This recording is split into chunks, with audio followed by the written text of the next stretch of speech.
Two great sessions this morning.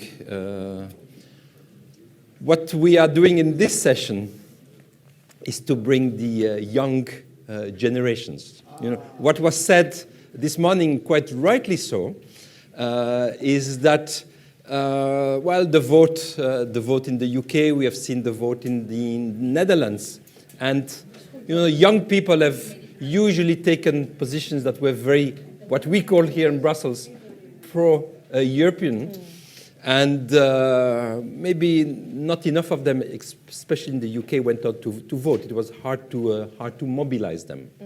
And you know, then you can say, well, it was too bad. You know, we should have known, and we should have thought about our future, because it is indeed your future, the young people, about what Europe can and should deliver.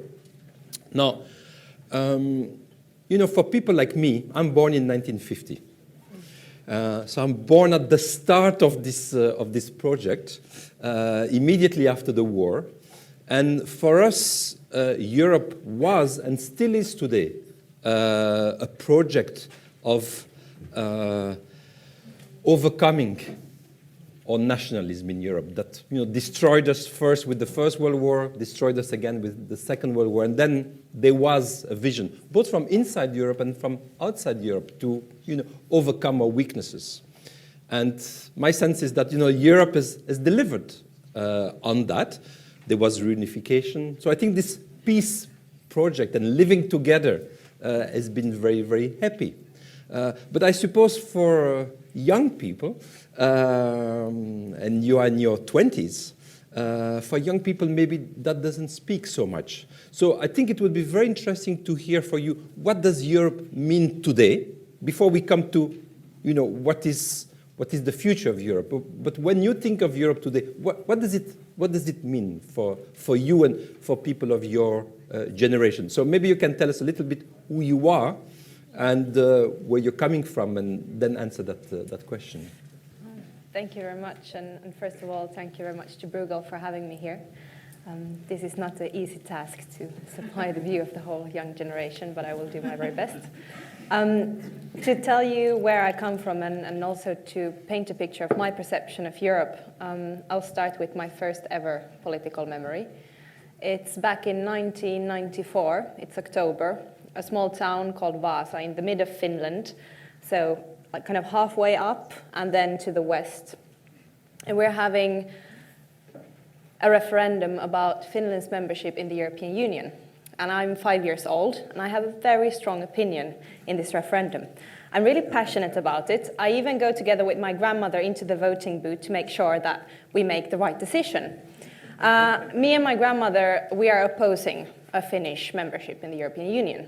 We do not believe that anybody except for Finnish people should decide about the future of Finnish people. And we are kind of furious with the people in my family who vote otherwise, and I'm very disappointed with the referendum. Having, after that, had the possibility to join first the Scout movement and then the School Student Union, and seeing the great positive aspects of the European cooperation, I have changed my mind since then, and I had the possibility to be active on the European level with youth politics ever since 2008. So basically, since the start of the crisis, I've been in different platforms in Europe discussing, you know, what is the future, what should we do, what is the way forward, how to overcome the crisis, and that's almost the last 10 years. So that has very much colored my picture of Europe. And then to kind of finish on who I am and my perception of the project is 2015, I decided, because of love, to move to London, to the UK. And I had the pleasure of experiencing the running up, the big kaboom, and then currently the aftermath of the referendum. So for me, Europe starts and hopefully doesn't end, but my journey this far is a question of referendum that don't go the way I want them to go. Having said that, I do agree with coming from Finland, the whole peace narrative is very important. Uniting across borders is extremely important, but it doesn't speak to my generation in the same way anymore, because we don't know about the horrors, we don't know what it really means. We are maybe starting to feel some of it again right now in Europe, but it's not enough maybe to motivate us. But for us, Europe has always been a very positive story. It's a question of mobility, of being able to meet people, fall in love with people across borders, to be able to work and study in different places. We were talking. The Erasmus generation. Well, yes, we are, of course. Right? But also, I think talking about identity, and from the last panel, for us, identity is maybe not so binary anymore. We have many different identities that are very easily linked together, and they are not causing contradictions. And that's a part of our perception of the European project, that we can coexist and be together and have this kind of narrative of more is more togetherness, more cooperation, more well-being. And we are in favor, a lot more than all the generations of the European project, even if the EU hasn't treated us very well in the past 10 years. So what's, I mean, you've just said, Europe brings a lot of good things for you, and the mobility and the diversity, I suppose, all of those kind of things. If you had to put your finger on 1, 2, maybe at the most 3 issues that you feel frustrated with Europe, what is Europe lacking? I mean, what are the things that you feel Europe is not delivering? Not simply, in terms of what it has promised it would do, but what is it that you feel, is Europe too bureaucratic? Is Europe, not sufficient? Is dealing too much with economic issues, too far from people's lives? I mean, what kind of things you think that Europe is not sufficiently cultural, whatever? What is it that you would wish that Europe was doing more and maybe was doing less? I'm not talking in terms of, the kind of white paper discussion, of what policies we have already integrated, but in terms of big ideas, big projects. I would say less austerity.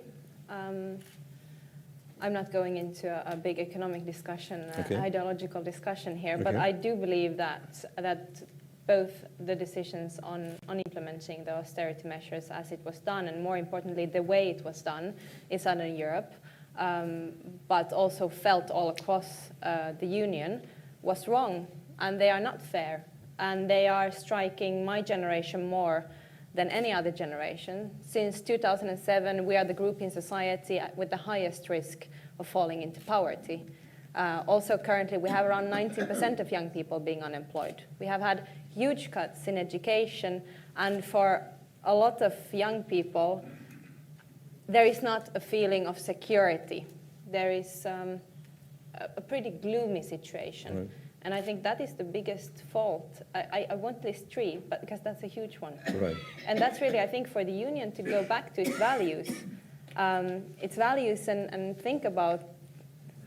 talk about things like human rights again in a very serious way, not only as something we need to implement or work with in other continents, but look at our own streets, look at our own people and see how they are feeling right now.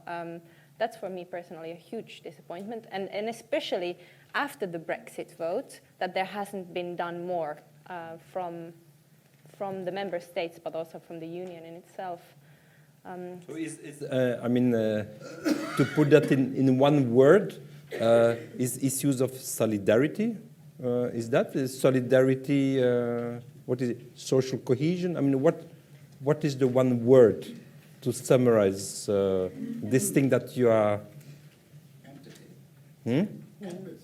Empathy? No, I would agree with the solidarity, actually. The solidarity. Because it's not only a question of between countries, but it's also a question between generations. Mm-hmm. And I think here, it would be very interesting to hear your views as well, Andre, because when I realized we were going to be in a discussion together, of course, what I did is I Googled you. Okay. And the first thing that comes up is the report you wrote in 2002 to the Commission President Prodi, and kind of your perspective then on how the European Union was going to be developed from an economic point of view.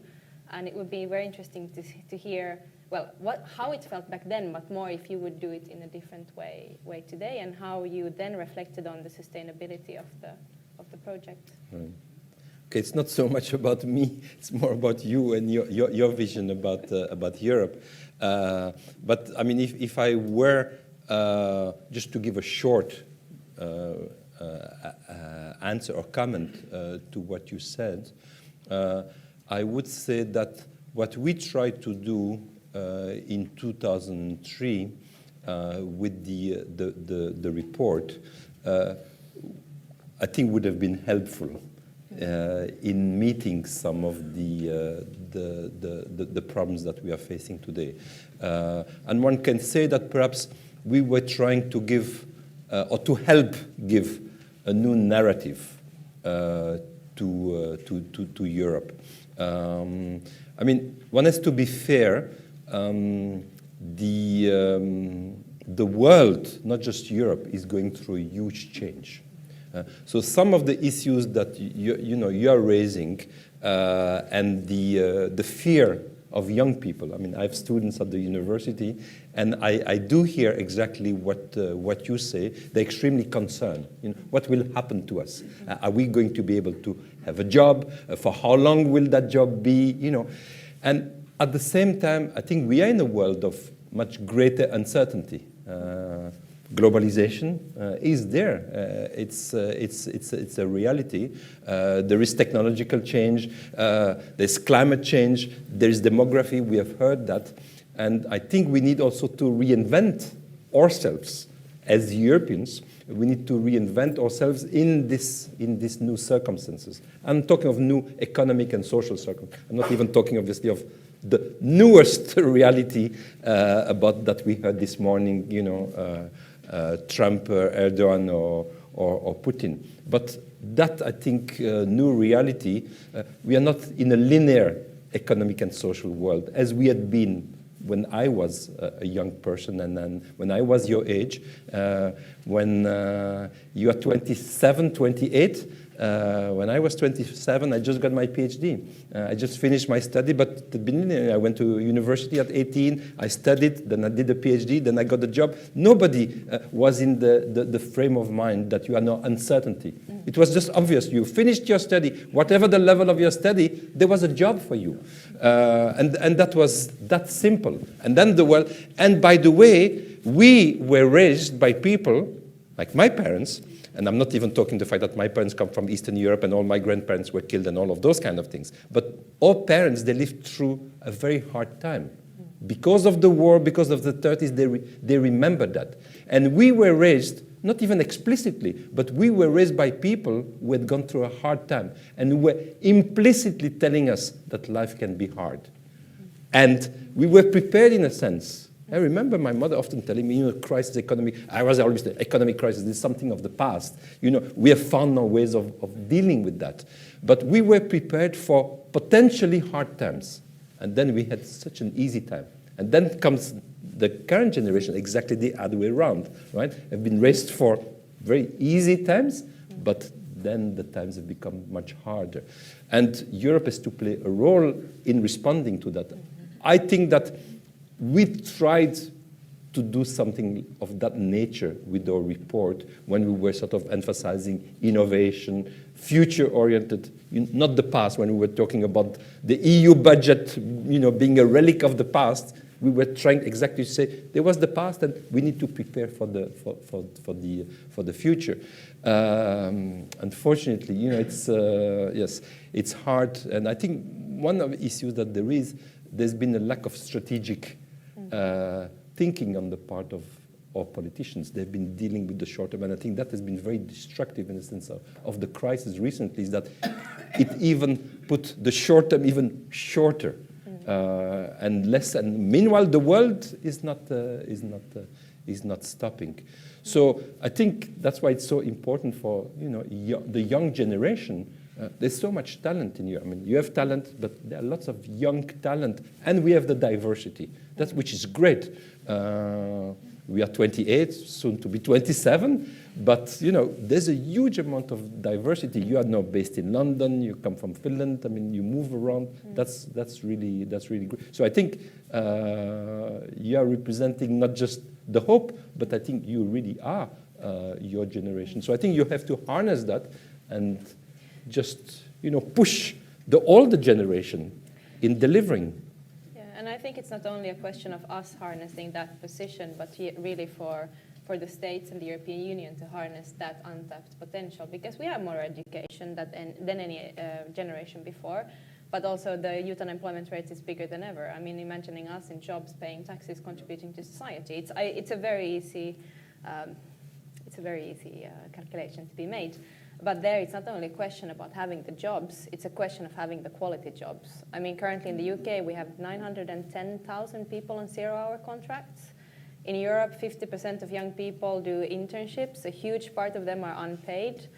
A lot of the employment practices are changing. We heard about the sharing economy before with Uber and Airbnb.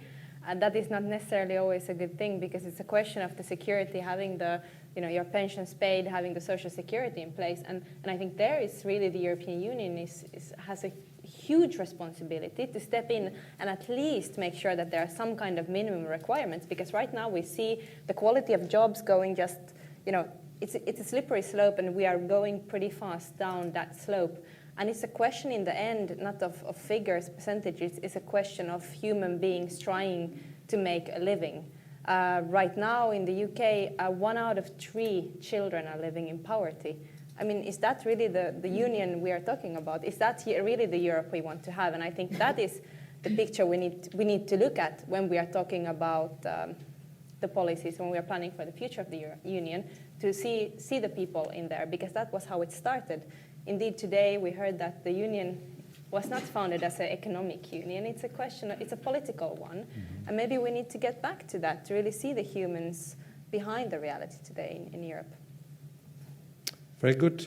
So let me open the floor for discussion, questions addressed to Joanna. Let me start with you. Hi. Thank you. Why don't you wait for a microphone? Oh, okay. Yeah, that makes sense. Yeah.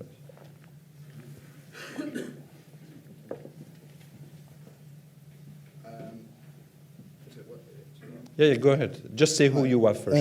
My name is Hector. I'm a trainee at the European Commission in the Director General for Economic and Financial Affairs.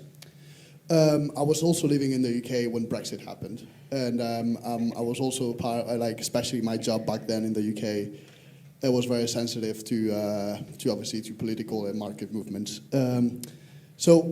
But regardless of that, my question was to you with what you said right at the end about the sharing economy and the way that we have not stability in a certain way or uncertainty, and how has that transferred into the job market?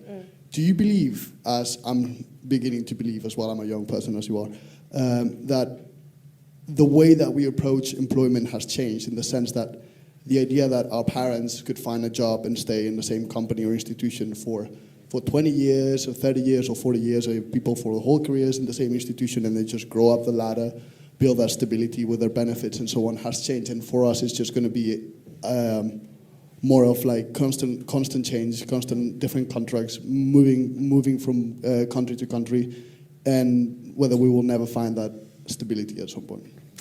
Okay. Yes.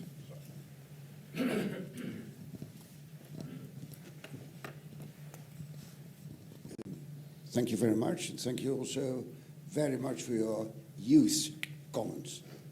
2 points. One, populism against Europe made use of social media more than anybody else, while at the same time the traditional parties and the traditional constituencies used the traditional way of arguing and methods. What I see now is a counter-reaction by youth organizations using exactly the same instruments like the populists, using social media, small groups adhering to each other. They have learned their lesson, and they are now promoting a pro-European message. Quite interesting to see this according in several countries. Then, quite contrary to the general idea, this conversation confirms me, in my opinion, that Europe is gradually becoming a normal country. In the past, we only discussed economics. Now we discuss everything. And the young lady comes here and complains that Europe doesn't deliver in unemployment, etc. What Europe can do is another thing, but governments cannot do much more about it.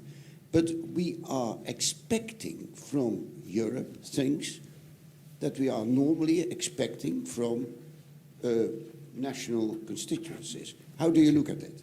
Okay, the lady in the front.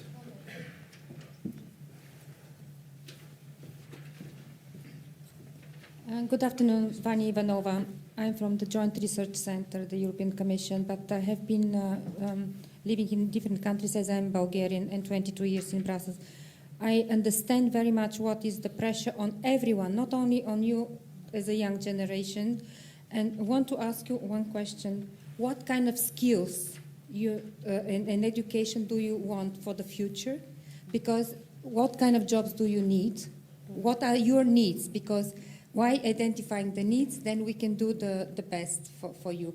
And secondly, do you know about the principle of subsidiarity? Because it's not European Union up to do this social policy, but it's this shared responsibility of governments and local and so on, the multi-governance, which it's important that we all do our share in the package of the project. There's the lady over there. Thank you. I am Katalin Halmai, Hungarian journalist. I would address my question to both of you, if I may. How much do you think populism and nationalism is a generational problem? We see young people massively support far-right and far-left movements and parties in some countries of Europe, in my country, Hungary also. At the same time, we have seen young people voting for remaining in the European Union, in the UK. We have seen young people in the Netherlands massively voting for the Green Party, which is a very pro-European progressive party. So can we generalize young people's political sympathies of behavior, or it's much more depends on the national and local environment and issues? Thank you. Joanna, why don't you take this first batch of questions? Okay, I have a very interesting list in front of me. Firstly, yes, I do know about the principle of subsidiarity, and indeed it is an important principle. But on the other hand, when we look at the reality in Europe, I mean that from Brussels, from the European Union, there were huge austerity pressures and measures forced upon states in the south of our continent. And then after that, it is their responsibility to provide certain services or to make sure that people have access to their rights. That also shows, I think, that there is a slight discrepancy between what is done here and the reality on the other side. And I think that is the moment when I have the right to say that the European Union needs to deliver on our rights as well. Of course, how we organize that, it's a question, but I do believe that if we want to look at our rights and if we want to be the union that we kind of boast about being, especially in international fora, it's not enough that the union sits back and watches while the states are implementing policies that are discriminating our generation and making sure that we do not have access to our rights. And that is why I'm bringing these issues forward. I think we would completely close our eyes to the issue. We wouldn't discuss social issues, questions of rights here in rooms like this one. Then there was a couple of questions on parties and populism and participation of young people. My answer to your question is no, it's not possible to generalize, and you see it very, very differently in different countries. But there is a very strong sense amongst my generation that the traditional parties are failing. They haven't delivered to us what was promised, and their way of engaging with us is very limited and very old-fashioned. There is not a lot of young people put onto the list into places where they can become elected, and there is not a lot of will to reach out to younger generation. On the contrary, in many of the kind of centrist parties, you see this kind of punitive populism where they gain votes by going out and telling people, voters, that my generation is lazy. And I think that is what really pisses us off at a certain point, and that's when we turn to alternatives. And I think that is a huge challenge for our traditional parties to be able to kind of catch us. And then in terms of the changing nature of work, yes, I do see the same trends. It's not necessarily a bad thing. I mean, I don't want to be in the same workplace for 30 years, for sure not. But I do believe that whatever work we do, there needs to be the basic security, and not only a question of the length of the contract, but making sure that you have certain hours, that your rights are fulfilled, that you can plan for your pension, and all of these things. And I think it's really a challenge as well for the political system to understand the changing nature of work and to catch up with it and make sure that the workers do have their rights guaranteed also under these new forms of work. And I think that's just something we need to accept. And I'm pretty happy not to be in the same workplace for 30 years. So, cool. Anything else? No, I mean, let me just follow up on this on one issue. I mean, you have spoken a lot about, let's say, solidarity, the way the austerity policy and the consequences for the young generations, the fear that you and others have about the evolution of work, in a sense, right? And that's partly linked to technology, but certainly also to policies, because technology is also framed by policies. Now, to go a bit further into the question that was posed in terms of subsidiarity, a term that I don't much like to use, but at least in this kind of forum. But I think it's clear that social policies at the moment, they are policies at the national level, right? There is not much of social Europe. And I think there is a real debate as to whether Europe, at this juncture, in response to the kind of comments that you are making, and that many other people are making also from the older generation, whether Europe should have more, there should be more social Europe. Should there be, to use the vocabulary of this morning, should there be also a social union, not just a banking union, because that sounds like Europe is about finance and economics. Should there be also a social union? And on the one hand, that sounds like a good idea because it's a response to a real concern that many people have, again, of different generations. Then on the other hand, there is the fear that Europe is going to promise more than it can deliver once again, as it has done in other fields. So that, no, it should, member states are not willing. This is really the prerogative of member states, that we can have a little bit of social Europe at the European level, a few harmonization of stuff, but when it comes really to solidarity, you know that in the end, well, where am I getting my pension from my country? If I'm unemployed, where am I going to get it? Not from Europe, but from my country. So, don't touch to my social system and don't start talking about the European social system, because you may, in fact, do harm maybe to the solidarity that we have and that is working fairly well at the national level. So where do you think we should go about this? I mean, should we make a big step forward in social union? And if so, what does it mean? Or you think that it's the other way around, so Europe should stay away from that? What is your personal Well, clearly, view? I don't think Europe should stay away from that. I Okay. think I made that point already. Yeah. I But think what does it mean then practically, from your perspective? Yes. So I originally come from Finland, where we have a very strong tradition of a welfare state. And actually, this is something that I would want to see implemented all over the world, because I think currently it works pretty well. But when it comes to Europe, I think the way to start doing this is really to set some kind of common minimum standards. Okay. And that is the way to go forward with these issues. I think one moment where the European Union... Can you sort of be a bit more specific? Of course. And I think that is also linked very much to mobility. So making sure that there are some kind of minimum standards when it comes to minimum wage, when it comes to social security, when it comes to pension systems.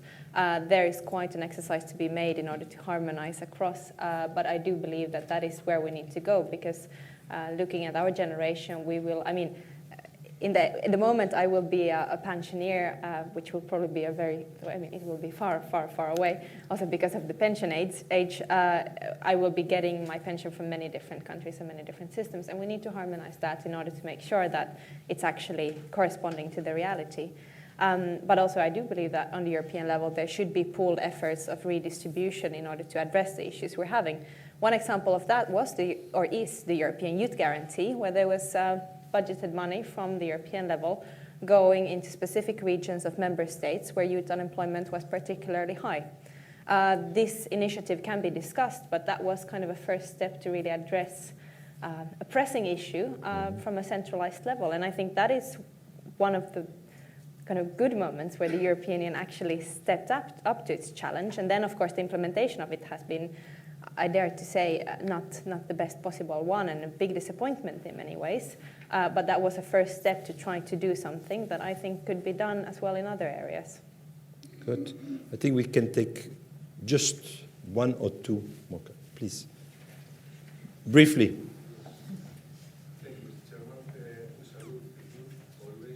Please speak in the microphone.